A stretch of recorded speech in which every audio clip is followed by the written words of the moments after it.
Hey guys, so I wanted to do a little girl chat. I wanted to talk about love, sex, relationships, money, drugs, drinking, pretty much just everything that girls like to chat about. So just imagine this as one of your best friends talking to you openly and honestly, very vulnerable about my thoughts on these things. Now, as always, I don't know everything, so of course, where I speak is going to be coming from my own experiences, things that I've gone through and experienced and learned. And I always love to keep the comments open as a very just receptive and loving place for people to leave their own thoughts and comments on anything that I do speak on, because I do think it's really helpful to just get different perspectives when we are talking about topics that can be kind of sensitive and very personal. I get questions about this all the time. Now, people ask me so much, why do I only drink beer? And it's almost become slightly like a joke on social media and stuff whenever I post a photo with a beer or when I'm out with friends and I happen to, do some little drunk Instagram stories. I'm always drinking beer. And that is for a few different reasons, but mainly because I like the way when I'm drinking beer I feel. When I go out, which I honestly don't go out and party that often. When I was younger, I used to go out every single weekend, probably like Thursday through the weekend, every single night, for sure, 100% I was out. And as I've gotten older, that has become so far and few in between. Honestly, I would say I normally go out maybe twice a month, if even that. I'm not a huge day drinker. I do like going out at night. When I'm on vacation or I'm with friends or people are in town, I definitely make the effort and go out. And especially when I was on my trip to LA, I went out like every single night. But I feel like that was because I wanted to get a feel for the city and explore around, tried a bunch of different places out. But this was definitely a question I got a lot. I would be drinking and people would come up to me and they'd ask me like, oh, do you want like a harder alcohol drink? Do you want me to buy you something? Do you want a shot? Why are you drinking beer? And it never like occurred to me that people found it kind of weird. But for me, I just, number one, I don't like to get hungover. And if I'm going to drink liquor or something with more hard alcohol, the next day I'm not going to feel great. I never feel like that with beer. And number two, I like to really be in control of myself and of my emotions and just how drunk I'm getting. With beer, I'm never going to get crazy. And definitely in the past with certain liquors and stuff, I have had times where I've just been really, really drunk, and it definitely can sneak up on you, especially if you're a female and maybe you're a bit smaller or you didn't eat a ton before. It can just be so easy to get very drunk off a few drinks or a few shots without even really knowing that, and it's kind of scary, so I just really steer away from that. On that same topic, I have gone into the circumstance of people like almost pressuring me to drink hard alcohol, which is weird. I never really thought that would happen, but a lot of times I think maybe it comes from the place of they think like because I'm drinking a beer, I'm not having so much fun, or I'm not partying as much as everyone else, or I'm not as drunk, or whatever it may be. And I've definitely gone in situations where people would like really pressure you to take shots. And first of all, I'm very respectful of the fact that, any shot or any drink that someone's going to buy you is expensive, especially if you're in New York or LA. It can be like, quite a bit of money. So the first order of business, of course, is to always deny it and say you don't want one. And then if it kind of escalates and it seems like a thing where it's almost like a peer pressure scenario, which I know you should be able to just like walk away, but let's say these are your friends or people you're meeting or you want to hang out with and they're really pushing you to do shots. I literally have taken the shot before and just poured it out, and then everyone takes it together and no one notices. And that's something that has been like my go-to, because at the end of the day, sometimes it's more effort to explain to people that I only want to drink beer than to just take their nasty shot. And there are so many memes about this, about people regretting taking a tequila shot or regretting taking that shot of vodka. And I've been there, and I just have gotten to a point in my life where I'm comfortable only drinking beer. I feel good doing it, and there still are people on the daily that question me about it and give me a bit of a hard time, but I don't really care. The next question I want to answer pertains to one night stands, if I agree with them, my thoughts. Okay, so this is quite a loaded question. Again, this is kind of where I think other people's advice, opinions, experiences come in, because from my own personal experience, and when I was with my friend Rachel, we actually were talking to a bartender about this one night. It was kind of a slow night in the bar, and he was talking to us and just having these really cool, interesting conversations coming from a male perspective. Obviously working in a bar, he has witnessed many guys try to hit on girls and what seems to work and what doesn't work, and it was really fun to kind of pick his brain about that. And we got talking about one night stands and what we thought and stuff, and it was really interesting to hear everyone's perspective and how much it differed. And I'm a huge believer about talking about, sex and drinking and money and these kind of more taboo topics with people that you genuinely care about and people that you value their opinion, or even people that you don't know super well, because I do believe that you can learn something from everyone's opinion and everyone's experience in life, even if it doesn't necessarily align with yours, it's not exactly what you believe or think. I think you can at least take away something from all those perspectives, and at least for me, I know know that I've become a better, more well-rounded person by at least accepting that other people have experiences that are not mine. So even for me, the fact that, you know, a one-night stand is not something that is appealing. I am personally someone who is not sexually driven without emotion. Like, there has to be that connection, that emotion, and that innate desire to be closer to you in some way. And for me, you know, if it's a one-night stand, I'm assuming that that mainly is like built off of like physical connection, or maybe you just had like a lot of fun when you're out with them, or I don't know, something in their personality really drew you to that person. But I still personally believe that there's not enough data there to know if you actually want to move forward into a physical, sexual, you know, encounter with someone. And for me, that's just not like what I do. It's not what I like, and it just doesn't align with what works for me. But I do think that there is no judgment if that's what you want to do. I would just say the number one thing to be mindful of is to be mindful of how it makes you feel. I definitely know a lot of girls that I'm even friends with and that I know that will tell me that they almost feel like when they go out, if they don't like hook up with a guy, their night was wasted, or they don't feel as good about themselves, or they feel kind of almost like pressured into doing that because all their friends are doing it. And I think you should never feel like that, honestly. You should definitely get friends that don't make you feel pressured at all. And to be honest, like, you need to do what is right for your specific path. I don't think you should feel like because you're young and, you know, in our 20s, we should be experimenting and meeting new people and always being wild and crazy. That shouldn't lead you down a path of, you know, engaging in activities and situations that are not comfortable to you. I think you are the only person that knows if a one-night stand is something that's beneficial to you, if it's something you will enjoy, or if it's something that in the long run is going to hurt you or make you feel bad about yourself or make you regret certain things. I think those are things you have to figure out, and I am all for self-discovery and realizing what works for you and what doesn't work for you. And at the end of the day, I know that, you know, to know what you want in someone, you kind of need to know what you don't want. And that can be kind of a process for many people. And I do think it's really interesting to think about the fact that the divorce rate is so high. And, you know, I think back to like when our parents got married and stuff, and I almost wonder, like, you know, did people, you know, in an older generation maybe not have as many encounters with different people or meet as many people or really explore and figure out what they wanted or what they needed out of a partner. And I definitely don't think there's anything wrong in doing that, just as long as you know how it's going to affect you personally and you're kind of on that route. And even so, maybe you don't know. Maybe since you've never had a one-night stand, you don't know how it would make you feel. But I think that's something so personal and something you need to really figure out for yourself, and definitely something you should not feel pressured to do. At the end of the day, definitely do not make any of your friends or anyone make you feel like you're missing out on like your young, crazy years by not sleeping around, because that doesn't necessarily equate to anything beneficial or anything that's going to help you or anything that's even going to be meaningful to you in the long run. A lot of times it can just be, you know, casual sex or casual encounters that really can lead you feeling bad or can lead you feeling kind of regretful, and it's just a journey that you have to take for yourself and figure that out. The next question I got is about how to save money when traveling and for nice designer items. So this is a bit of a twofold question. So as you guys know, I was just in LA. I was there for 11 days. I stayed in both an Airbnb as well as a hotel. And let me just say, if you have never stayed in a hotel by yourself, maybe you're a bit young, or maybe you've always gone on family trips where maybe one of your parents was footing the bill, hotels can be so expensive and they add up so much to the point where you might not be expecting it. That's definitely something I've learned as I've gotten older. Just because it says it's $200 a night doesn't mean when you check out that's what you're actually paying. There are so many like resort fees and taxes and different things that go into it. And then of course we always tell ourselves we're not going to do room service, we're not going to use stuff out of the mini bar. But how many times does that actually end up happening? It's very, very common. Just when you're kind of in that circumstance, it's very easy to want to grab an $8 water out of your room and look, bam, it's on your bill, and it's maybe something you're not thinking about. Even hotels that charge for internet still, which I think is so just antiquated. I cannot imagine that they're still charging for internet, but they do.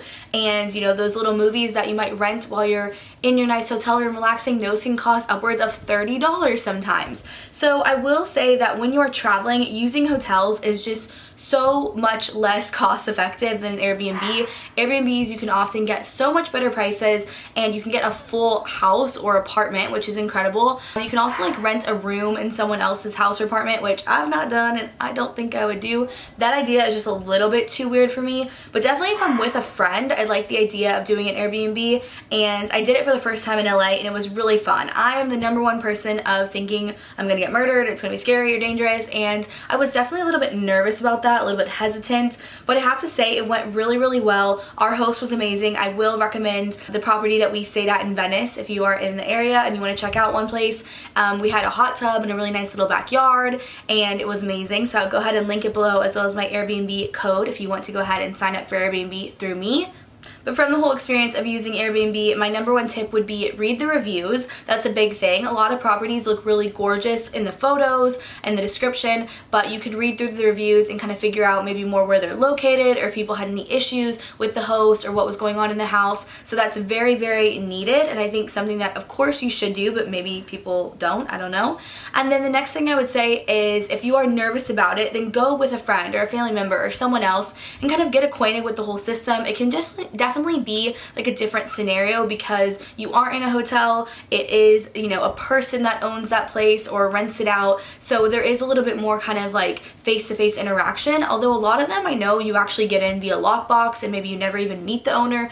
So it just really depends on your whole experience and what it's kind of laid out on. And I would say just read through the listing. That's the best advice I can give you. But I definitely would recommend Airbnbs for wanting to travel for cheaper and to getting a more realistic approach to the place you're going to be. If you're going to be there for a while, or you want to maybe move somewhere or see if you could actually live there, I think staying in an Airbnb is a way more realistic idea than being in a hotel, of course. And to answer your other question about buying luxury items, so I assume that you are referring to my Chanel bags that I showed recently on my trip to LA. Now, I am a Chanel addict. I collect like vintage and kind of more rare pieces from Chanel. I'm just obsessed. It's very much an art form to me and a collector type of thing. I put a lot of effort into it and a lot of research into it. I know just so much about the brand and so much about the resale market, and I'm really, really fascinated with how it all works. So this was a piece that I recently got, and I got these both from Fashionphile. That is one of my favorite ventures to actually use for buying pre-loved luxury Chanel pieces. Now there are many, many different ways that you can go about purchasing things, many different websites, many different sellers, and I could do a full video getting very in-depth on this because there is so much, but I am really like a bargain shopper when it comes to this kind of stuff. I really love luxury, but at the same time I know it's luxury. It's not something you have to have. It's not something that's a necessity, but it is something that makes me happy. It brings me a little bit of joy, and I just love kind of the art collector piece items that are more rare, that maybe are a little bit older, maybe from a collection that was a while ago, that you can't readily just pick up in the stores or boutiques. And for that reason, I like to use the online resale websites, and I would love to get into selling my own stuff a bit down the line. I think that would be really cool, and I feel like I know so much about the pieces that I would just absolutely love that. But this bag, for example, I got for $1,095, and I have seen this exact bag ranging anywhere from $3,000 to $4,500 on other websites. Now the way that I got it for cheap was through determination and patience. Now this bag has gone on to Fashionphile and been sold and resold and put back on there probably 2 or 3 times. The first time I saw it was actually, I believe, last summer, and I really loved it. I fell in love with all of the colors, and I just waited until it went back on. I waited until it went discounted, and then I was able to scoop it up for an incredible price, and I'm super happy with it. I love it. I think it's gorgeous, and definitely was one of my better purchases in the luxury market because I got a great price on it. I think it's really special and stand out, and for me, when it comes to buying pieces like that, I love things that I think are just very different and things that I don't see every single day, things that are kind of conversation starters, and pieces that I of course searched for, and kind of that hard work and patience paid off. But let me know if you guys would like to see a whole video about my luxury shopping and how I do it, because there definitely are a lot of tips and tricks that I've garnered over the years. Oh my gosh, and on the topic of saving money, I love to use Ebates, which is actually now Ratukin or Ratakin, I believe. They changed the name, but it's the same thing. And I was just actually looking at this, and I have saved over $400 by using them. They are a little plugin that you add when you're shopping. This is not sponsored at all. I do have a link if you guys want to join below. But yeah, it's incredible. They send you a check of your cash back. Completely legit, totally real. I remember hearing about them a few years ago, and I thought it sounded kind of odd, but every time I go shopping or I do stuff stuff on Travelocity, especially, definitely Forever 21, I get a little bit of cash back, and as that adds up, your checks come in, and you know, it's like $50 to $100, which is just kind of a nice amount of money that you're getting back just from spending on things you already would be spending on. So definitely go ahead and check that out. If you are a big online shopper or an online spender like I am, why wouldn't you do it and just get cash back for things that you are already purchasing? The next question I have is, have you done drugs, and what was the drug scene like out in LA? So this is definitely something. Definitely in LA, maybe some people don't consider smoking pot and all that kind of stuff drugs. Definitely there was a lot of cocaine, definitely a lot of drug use that I think was just more normalized in LA. Now, I'm not someone who is a drug user. Have I dabbled in it? Have I tried things? Yes, over the years. I'm kind of like the party type of things, you know, a little bit of weed, or maybe something at a festival, like whatever it may be. But I am just someone that is under the impression that I don't ever want to be taking something or doing something that I don't know what it is, and I don't know what it's going to do to me, how I'm going to react, and honestly, like, I don't feel the need to. I think a lot of people kind of get a little peer pressured into it. It can be definitely like a group setting type of thing where because your friends are doing it, maybe you think it seems safe, or you think it seems okay because that person's doing it and that person always does it and they're always fine. But that's like a scary mindset to get into, and I am definitely not someone that surrounds myself with people that do drugs. I'm not around it. I don't enjoy it, and it's not something that I'm interested in at all either. Now, you know, I don't know if that comes with age and it comes with, you know, experimenting in the past and realizing it's just not something I want to dabble in. It's not something I want to mess with. I want nothing to do with it. But it definitely gets me a little bit scared as I get older and as I think about having children. And, you know, you always tell people like, don't do drugs, don't do things. But it's never like that scary of a process. Like before you do something or want to try something, it always seems like everyone else is doing it, or everyone else is fine, or it's normal, or, you know, you're being kind of weird for not wanting to partake. So, I mean, I don't really have a ton to say on that topic, just of be safe, be really careful, and never feel pressure to do something that you are not 100% wanting to do. And at the end of the day, I think it's better safe than sorry. I don't think any drug or experience or anything like that is worth possibly, you know, having some really horrible consequences. The next question I have is, do you think age matters in relationships? Very interesting question. So when I was younger, I definitely always hung out with and dated people that were older than me. I felt like I was pretty mature, and so that always kind of just fit with what I was doing and the way that I connected with people that were a bit older than me. But definitely as I have gotten older, I've also realized that there is something to people that are younger that is less jaded, a little bit less kind of cynical about love and life, and older guys can definitely just be a little bit more cynical and a little less, I don't know, like believing in like love and falling in love and all that kind of stuff. And there is something very pure about people that are a bit younger and haven't maybe had as many heartbreaks or maybe had as many, you know, negative experiences in life. But at the same time, I think that every hard experience and everything that's really tough to go through shapes you so much as a person. I look back on who I was a year ago to who I was 3 years ago to who I even was 5 years ago. Totally not even the same person. So I think it's very difficult to know if age matters in relationships and romantic relationships especially, because there is so much growth and there is so much change that comes within a person from being in relationships that don't work. So obviously if you're very young and you've never gone through that, I don't know if you would have the necessary abilities to be able to, you know, kind of know what you want in a relationship, or know how to react when certain things happen, or even to know how to emotionally handle certain aspects of a real deep relationship. That's definitely something I ponder and I wonder about.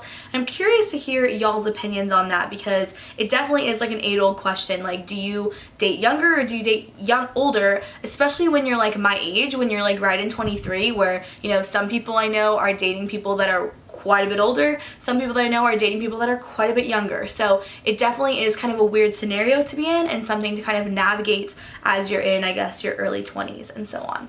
And the last question I want to answer is, do you believe in soulmates? So without getting all hippy-dippy on you guys, I definitely do, but in a very kind of deeper way. So I am someone that is very, very spiritual in the idea that I really believe in serendipity and synchronicity and just a lot of coincidences in life that have meaning and signs and all that kind of stuff. And I actually have recently been looking into the idea of twin flames, which I can get into that, but it's a long story. But basically I had this dream that kind of prompted me to kind of look into what it meant or why this was happening to me. And I kind of went down a little rabbit hole and started researching twin flames. And there have just been so many crazy things that have happened and gone on in my life that kind of all fit together, and it's really, really cool at the same time, but it's also very, very strange, and it's really weird to look into. And unless you're someone who is familiar with this kind of stuff, you might think this sounds a little bit crazy, but if you have some time on your hands and you want to look into it, I urge you to do so and come back to this video and let me know what you think. But yes, I definitely believe that there are soulmates. I definitely believe that's something, but I don't necessarily believe that you have to be with your soulmate, which is a very interesting kind of concept, and that kind of dives a bit deeper into twin flames and how all that stuff works, and kind of what you can learn about certain people that I think are kind of destined to be in your life or cross paths with you at some point. And yeah, I don't know. So that's it for today's video. I hope you guys enjoyed having a little chat sesh about so many different things. I definitely have missed you guys, and I'll be making some more videos soon, and I hope you all are doing well, and I'll see you later. Bye!